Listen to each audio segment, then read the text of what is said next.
Why are we still here? Just to suffer? Every night, I can feel my leg, and my arm, even my fingers.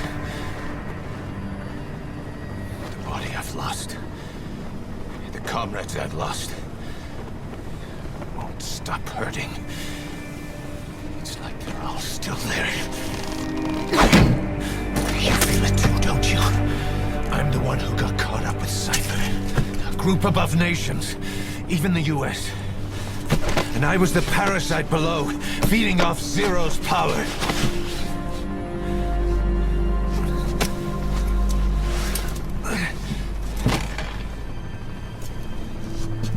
They came after you in Cyprus. Then Afghanistan. Cypher just keeps growing. Swallowing everything in its path. Getting bigger and bigger. Who knows how big now? Boss. I'm gonna make him give back our past. Take back everything that we've lost. And I won't rest until we do. Pushing Mother Base.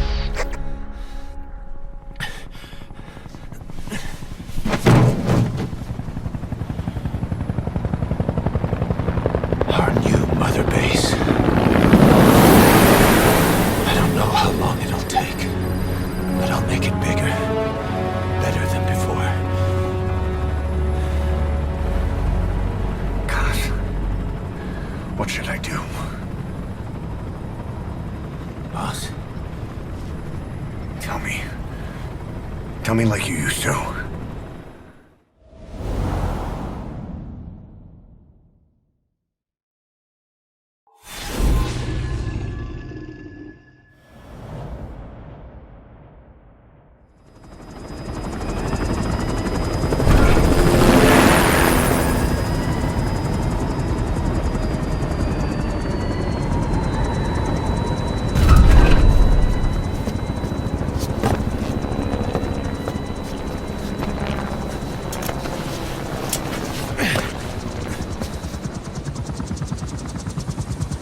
Things have changed, boss. We pull in money, recruits, just to combat Cypher. Rubbing our noses in bloody battlefield dirt. All for revenge. The world calls for wet work, and we answer. No greater good. No just cause. Cause? Cypher sent us to hell. But we're going even deeper. I know. I'm already a demon. Heaven's not my kind of place anyway.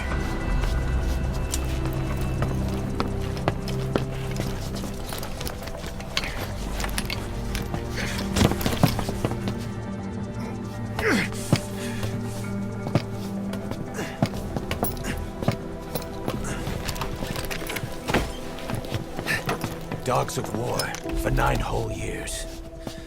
That ends today. Now you're not sleeping, and we're not junkyard hounds. We're diamond dogs.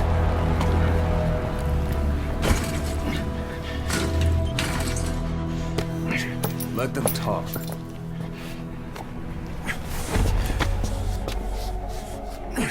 We can crush Cypher, boss. And you can build the army that can do it. Just one thing, Kaz. This isn't about the past. We're fighting for the future.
Ocelot. I hear they started calling you Shalashaska in Afghanistan. What's that about? You know the term Sharashka? It's slang for a suspicious, hastily thrown together organization. The word became associated with a type of forced labor facility in the Soviet Gulag system. OKB scientists and engineers who'd been convicted of crimes were sent to a Sharashka for forced R&D. The Sharashkas were supervised by Lavrenti Beria of the NKVD, the secret police, under the official name 4th Special Department. Forced research? That's not very different from what we do here. Diamond Dogs is different. Everyone here believes in you. Regardless of where they came from or why they're here, they revere you. And they're fighting because it was their choice. And if it wasn't, they'd leave? Who knows? That's our reality here, whether it's real or not.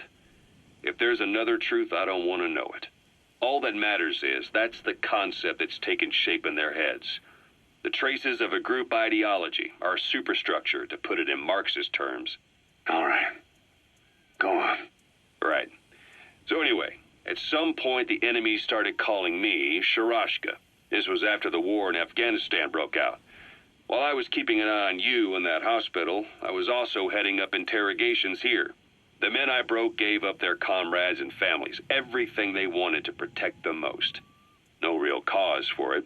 I just let myself get caught up in the old Russian pride. And suddenly I received the honor of becoming Special Interrogation Advisor to the forced labor camps. But the more men I interrogated, the more people saw me as just that, the interrogator. It helped cover my real objective of keeping you safe. You went that far for me? Far enough to keep you alive.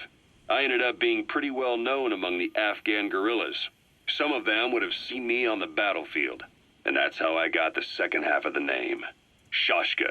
It's a sword, a type of saber from the Caucasus. Russian dragoons and Cossacks carried them into battle.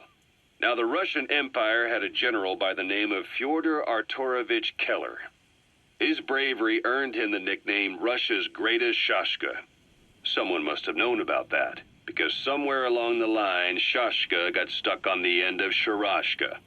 The guerrillas were using the name amongst themselves, and by the time I got to hearing about it, pronunciation had wound up as Shalashashka. So, half Gulag, half Hero Sword. Is a perfect fit. But you see how rumors and ideas about people can get out of hand fast. Once you create a character and put it out there in public mind, it warps and twists with every baseless rumor. And before you know it, all people see are phantoms. In my case, it works out just fine. I'm plenty used to working under aliases.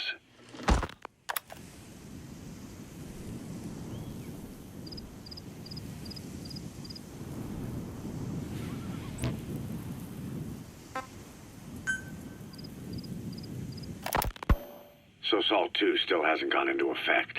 That treaty was drawn up to limit not just the size of the U.S. and Soviet Union's nuclear arsenals, but also their delivery systems. The whole deal. Just when we thought all those years of negotiations had paid off, somebody decides to invade Afghanistan. The timing couldn't have been worse. The president was in the middle of the SALT II talks back then. You mean while you were busy trying to stop Peace Walker? I heard. President Ford was meeting with the General Secretary in Vladivostok. In his absence, the political brass in America detected what they didn't realize was false nuclear launch data from Peace Walker, and were on the verge of ordering a retaliatory nuclear strike. Coleman's big idea? Humans are incapable of destroying themselves. Turns out he never knew what humans are capable of. If that AI, the boss, hadn't found a way to stop the fake data transmission, they probably would have gone ahead with the launch. Deterrence was revealed as the pipe dream it was. All thanks to you. And her. The U.S.-Soviet talks looked set to fall through. What happened in Nicaragua no doubt helped trigger a change of heart. But in the end... The time's to find the politics. When you've grabbed their tail, they turn and bite your hand. I first met you 20 years ago now. The place was Selenouyarsk in the Soviet Union. We were enemies. I was with the GRU. You were still fighting for America. 1964. Operation Snake Eater. Its objective? the assassination of the legendary soldier known as the Boss. When you returned home successful, they awarded you the title Big Boss.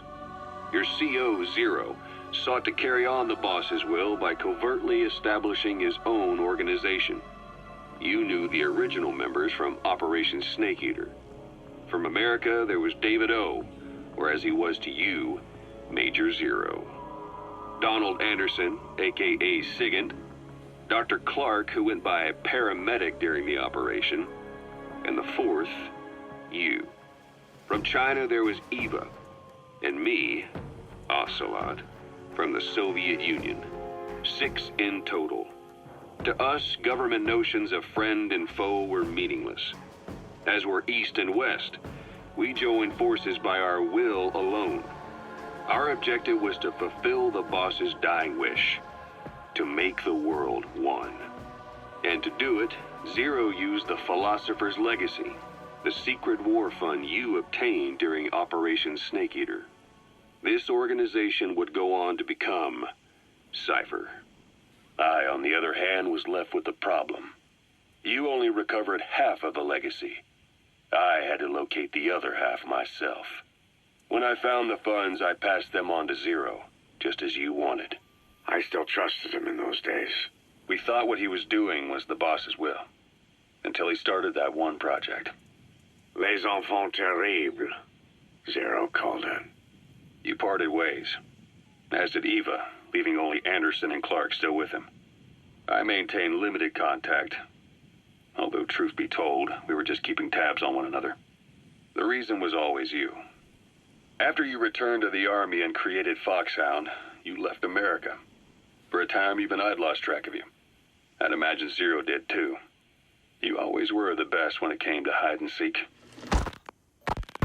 Zero created Cypher, an information network to tap into every corner of the globe. Woven together, Cypher's arteries make the world just one big organism, and that's not all. It also monitors the thorn in Zero's side. That's you, tracking your coordinates wherever you might go. The further you strayed from your roots, the larger Zero became. It's as if he was trying to close the gap between you. But before long, he disappeared from public life. Only a few people had direct contact with him. For a time, I was one of them. Then a year after you fell into your coma, he slipped out of sight entirely. Since then, nothing. No photos, no recordings, not even a reliable rumor as to his whereabouts. I tried every method I could think of, but Zero was gone. Freed of his control, his creation, his power continued to grow. Cypher is a great beast, and Zero was its spine. But even without him, it's endured, evolved. But now its body is rotting, riddled with parasites. Parasites like the ones who attacked you 9 years ago in the Caribbean, and then at the hospital. Cypher's Black Ops Unit, XOF. They learned where you were, and came to wipe the slate clean.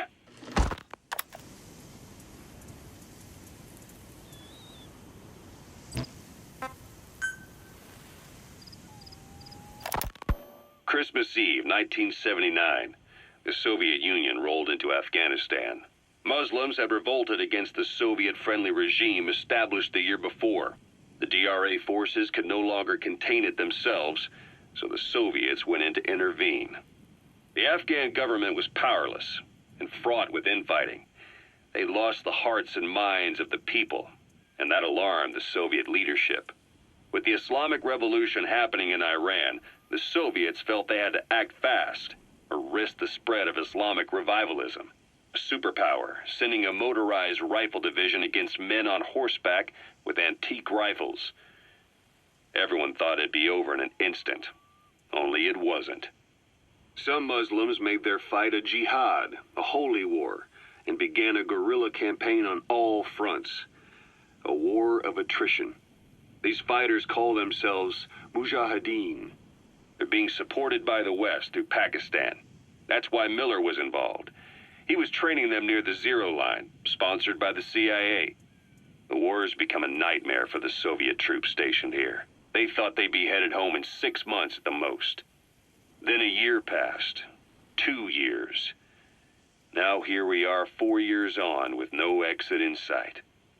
Afghanistan has become the Soviet Union's Vietnam. The Soviet troops on the ground want to go home, but at least they have homes to go back to. The Afghans have lost theirs. The Soviets destroy the kishlaks, villages, wherever they can. They burn down homes and fields, fill in wells, turn pastures into minefields. It's created a mass of refugees who fled to Pakistan. If the Mujahideen are fish swimming around the villages, the Soviets will go so far as to dry out their ocean. But this has had a big price. There's bitter resentment among the Afghans, and they're taking out their anger on the soldiers on the front lines. Among the Mujahideen are the Pashtun people. They're fiercely devoted to their code of Badal, or revenge.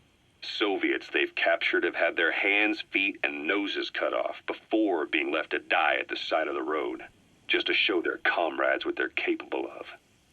Friendlies who come across them can do nothing but put them out of their misery. Then they burn down another village in retaliation. And the cycle of vengeance goes on.